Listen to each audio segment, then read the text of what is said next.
యువ శాసనసభ్యుడు కౌశిక్ రెడ్డి గారికి, గౌరవనీయులు పుట్ట మధు గారికి, గౌరవనీయులు మాజీ శాసనసభ్యులు దివాకర్ రావు గారికి, తమ్ముడు రాకేష్ గారికి, ఎర్రొల్ల శ్రీనివాస్ గారికి, ఈ కార్యక్రమంలో పాల్గొంటున్నటువంటి రామ్మూర్తి గారు, అదేవిధంగా కొమరయ్య గారు, కృష్ణ గారు, దామోదర్ గారు, మురళీధర్ రావు గారు, ఇంకా చాలా మంది ఉన్నారు, తప్పు పట్టుకోవద్దు. వేదిక మీద ఉన్న యూనియన్ ప్రతినిధులకు, మా తమ్ముడు మాజీ శాసనసభ్యుడు క్షమించాలి కోరుకంటి చందర్ గారు, వేదిక మీద ఉన్న పెద్దలు, కార్మిక సోదరులారా, మీడియా మిత్రులారా, ఈ సమావేశం నిజంగా ఏదో రాజకీయాలకు సంబంధించింది కాదు. సరే, రాజకీయాలు చేయడానికి చాలా వేదికలు ఉన్నాయి. సింగరేణి అనేది దక్షిణ భారతదేశంలో ఏ రాష్ట్రానికి కూడా లేనటువంటి ఒకే ఒక్క సంస్థ, అది మన తెలంగాణకు మాత్రమే సొంతం. ఇది నాటి నిజాం కాలంలో ప్రారంభమైన ఈ సింగరేణి ఈ ప్రాంత రూపురేఖలు మార్చడంలో, కొన్ని లక్షల కుటుంబాల జీవితాల్ని మార్చడంలో, ఈ రాష్ట్రానికి వెలుగులు అందించడంలో సింగరేణి పాత్ర చాలా గణనీయమైనటువంటిది. ఇవాళ ఈ కాంగ్రెస్ పాలనలో ఆ సింగరేణిని ప్రైవేట్ పరం చేసే కుట్రలు జరుగుతూ ఉన్నాయి. ఆ సింగరేణి ఈ కాంగ్రెస్ పాపాల పుణ్యమాని, కాంగ్రెస్ చేస్తున్న కుంభకోణాల పుణ్యమాని అది కుప్పకూలే ప్రమాదం ఏర్పడతా ఉంది. సింగరేణి అంటే కేసీఆర్ గారికి ఎంతో ప్రేమ. సింగరేణి అంటే ఏందో నాకు గాని, ఉద్యమంలో పాల్గొన్న కొప్పులీశ్వర్ లాంటి వారికి, చందర్ లాంటి వారికి అందరికీ మాకు బాగా తెలుసు. సకల జనుల సమ్మెలో ఆర్టీసీ బస్కపయ్యా నై చలేగా అని ఆర్టీసీ కార్మికులు సమ్మెకి దిగినరు. బొగ్గు ముక్క ఎత్తేదే లేదని మా సింగరేణి కార్మికులు మొత్తం బొగ్గు ఉత్పత్తినే నిలిపివేస్తే ఢిల్లీలో ప్రధానమంత్రి చెప్పిండు మన్మోహన్ సింగ్, సింగరేణి బొగ్గు ఉత్పత్తి ఆగిపోయింది, రేపు కరెంట్ ఆగిపోయే ప్రమాదం ఉన్నది. ఎందుకంటే మన బొగ్గు అటు మహారాష్ట్రకు, ఇటు కర్ణాటకకు, ఇటు తెలంగాణకు, వివిధ రాష్ట్రాలకు, ఆంధ్రప్రదేశ్కు బొగ్గు సప్లై చేస్తాం. సకల జనుల సమ్మెలో మా కార్మికులు చేసిన పోరాటం దేశ ప్రధానిని కూడా కదిలించిన గొప్ప పోరాటం చేసినటువంటి కార్మికులు సంస్థ సింగరేణి. అంటే తెలంగాణ ఉద్యమంలో మీ పాత్ర చాలా గొప్పది. అందుకే కేసీఆర్ గారికి మీరంటే చాలా ప్రేమ. అందుకే ఆయన గారు, నాటి ముఖ్యమంత్రి చంద్రబాబు నాయుడు గారు, ఆయన గోల్డెన్ షేక్ హ్యాండ్ పెట్టి వేల మందిని ఉద్యోగాల నుంచి తొలగించిండు, డిపెండెంట్ ఉద్యోగాలను రద్దు చేసిండు. తర్వాత వచ్చిన కాంగ్రెస్ 10 ఏళ్లు పాలించిన డిపెండెంట్ ఉద్యోగాలను పునరుద్ధరించలేదు. కానీ కేసీఆర్ గారు ఇవాళ అసలు సింగరేణిలో సగం మంది కేసీఆర్ గారు ఇచ్చిన డిపెండెంట్ ఉద్యోగులే ఉన్నారు. ఇవాళ 19,000 డిపెండెంట్ ఉద్యోగాలు ఇచ్చారు. ఇలా 38,000 మంది పనిచేస్తే సగానికి సగం కేసీఆర్ గారు ఇచ్చిన డిపెండెంట్ ఉద్యోగులే ఉన్నారు ఈరోజు. మరి కేసీఆర్ గారే ఇవ్వకపోతే ఇలా అంతా 19,000 ఉందరు. అంటే ఇచ్చిన మాట నిలుపుకున్నాడు, డిపెండెంట్ ఉద్యోగాలు ఇచ్చిండు. ఎన్ని పట్టాలు ఇచ్చిండ్రే? ఇండ్ల స్థలాలను రెగ్యులరైజ్ చేసి మీ అందరికి కూడా ఆ భూముల మీద, మీ ఇండ్ల మీద మీకు సర్వమ హక్కులు కల్పించింది కూడా కేసీఆర్ గారు. అట్లా చెప్తే చాలా ఉన్నాయి. సరే, దురదృష్టవశాత్తు మన ప్రభుత్వం పోయింది, కాంగ్రెస్ వచ్చింది. ఎవరైనా మన డిపెండెంట్ ఉద్యోగాలు తొలగించిన ఆ బాబు బంటే ఇప్పుడు ముఖ్యమంత్రి. ఆయన బంటుయిన. అందుకే మళ్ళీ స్టార్ట్ చేసిండు, మళ్ళా గోల్డెన్ షేక్ హ్యాండ్ పెడతా, ఉన్న 38,000 మందికి వెళ్ళి కొంతమందిని ఊడగొడతా. అరే, కేసీఆర్ 19,000 ఉద్యోగాలు ఇచ్చిండు, దాని మీద విజిలెన్స్ ఎంక్వైరీ పెట్టి కొంతమందిని ఉద్యోగాల నుంచి తీసేస్తా అని మళ్ళా బాబు రాగం అందుకున్నాడా లేదా? ఆనాడు చంద్రబాబు నాయుడు సింగరేణిని ఎట్లయితే ఆగం పట్టించిండో, ఇవాళ రేవంత్ రెడ్డి కూడా మళ్ళీ అదే బాటలు పోతా ఉన్నాడు. లీకులు వస్తున్నాయి తాపుకోసారి. గోల్డెన్ షేక్ హ్యాండ్ పెడతాం, ఉన్న ఉద్యోగాలు తీసేస్తాం. అరే కేసీఆర్ గన్ని ఉద్యోగాలు ఇచ్చిండు, దాని మీద ఎంక్వైరీ పెడతాం.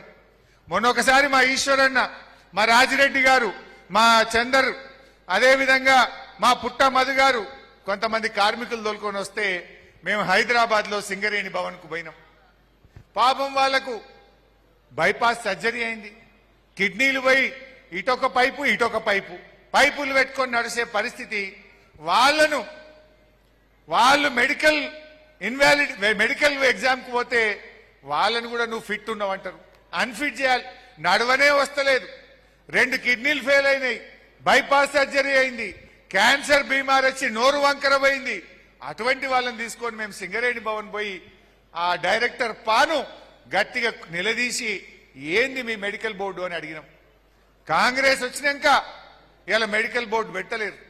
ఆనాడు కేసీఆర్ వారం వారం మెడికల్ బోర్డు పెట్టించి మీకు ఉద్యోగాలు ఇప్పించాడు.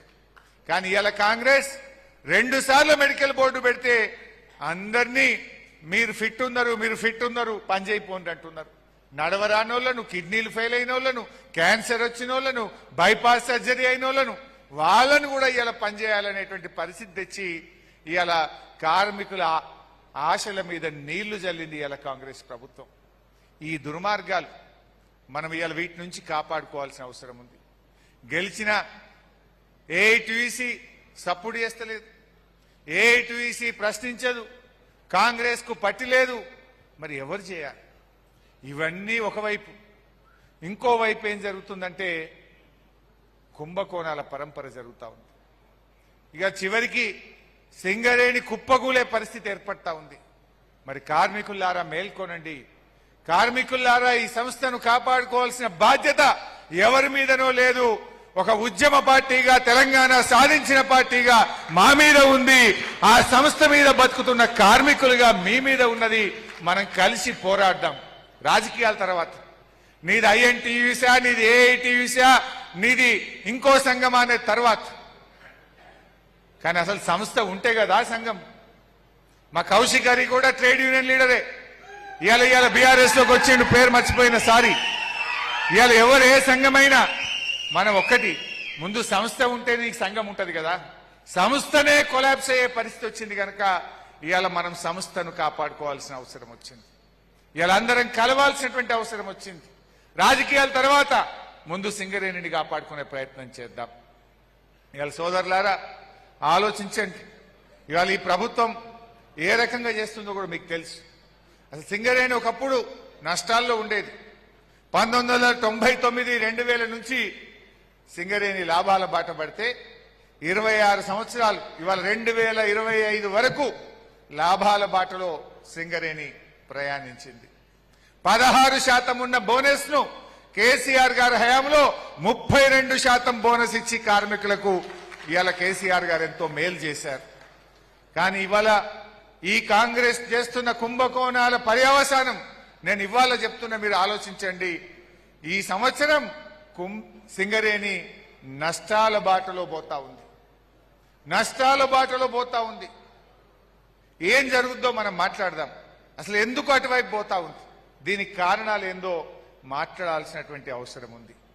ఎందుకంటే రేవంత్ రెడ్డి మళ్ళా గెలిచేది లేదు.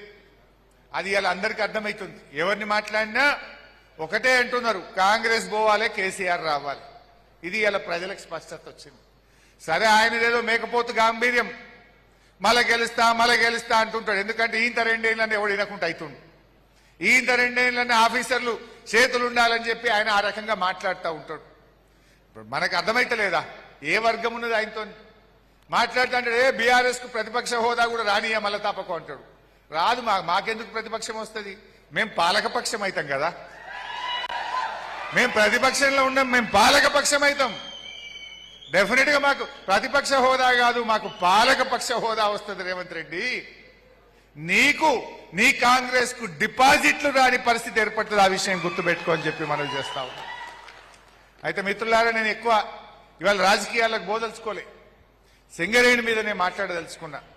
కార్మికులకు మా ఈశ్వరన్ అన్నాడు, మొన్న నేను తెలంగాణ భవన్లో మాట్లాడితే మీరు ఒక్కసారి మా రామగుండంకు, మా మంచిర్యాలకు, మా భూపాలపల్లికి, మా కొత్తగూడెంకు రావాలి, ఈ విషయాలు కార్మికులకు చెప్పాలి అని చెప్పి మా ఈశ్వరన్న గారు నా దృష్టికి తెస్తే దాంట్లో భాగంగా ఇవాళ ఈ కార్యక్రమం పెట్టుకున్నాం.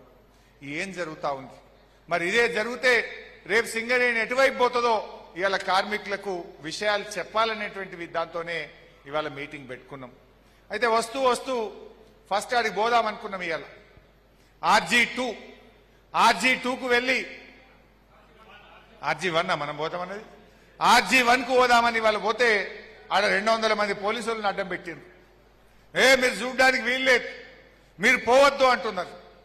నిజంగా అక్కడ బొగ్గు నిల్వ ఉంటే మమ్మల్ని ఎందుకు ఆపాలి? ఏదో మీరు తప్పు చేసిండ్రు, లేని బొగ్గును ఉన్నట్టు చూపించిండ్రు. మేం పోతే నిజాలు బయటపడతాయని పోలీసులను అడ్డం పెట్టుకొని ఇలా మనల్ని అక్కడికి పోకుండా అడ్డుకునే ప్రయత్నం చేసిండ్రు. సరే, అది నెక్స్ట్ నేను ఒక పీపీటీ మీ అందరికి ఇస్తా. అది వచ్చినప్పుడు ఇంకా డీటెయిల్ గా దాని గురించి మాట్లాడతా. నెక్స్ట్. సో ఇవాళ ఏం జరుగుతా ఉంది సింగరేణిలో? ఒకటి, అన్ని స్కామ్లే. ఒక్కొక్క స్కామ్ గురించి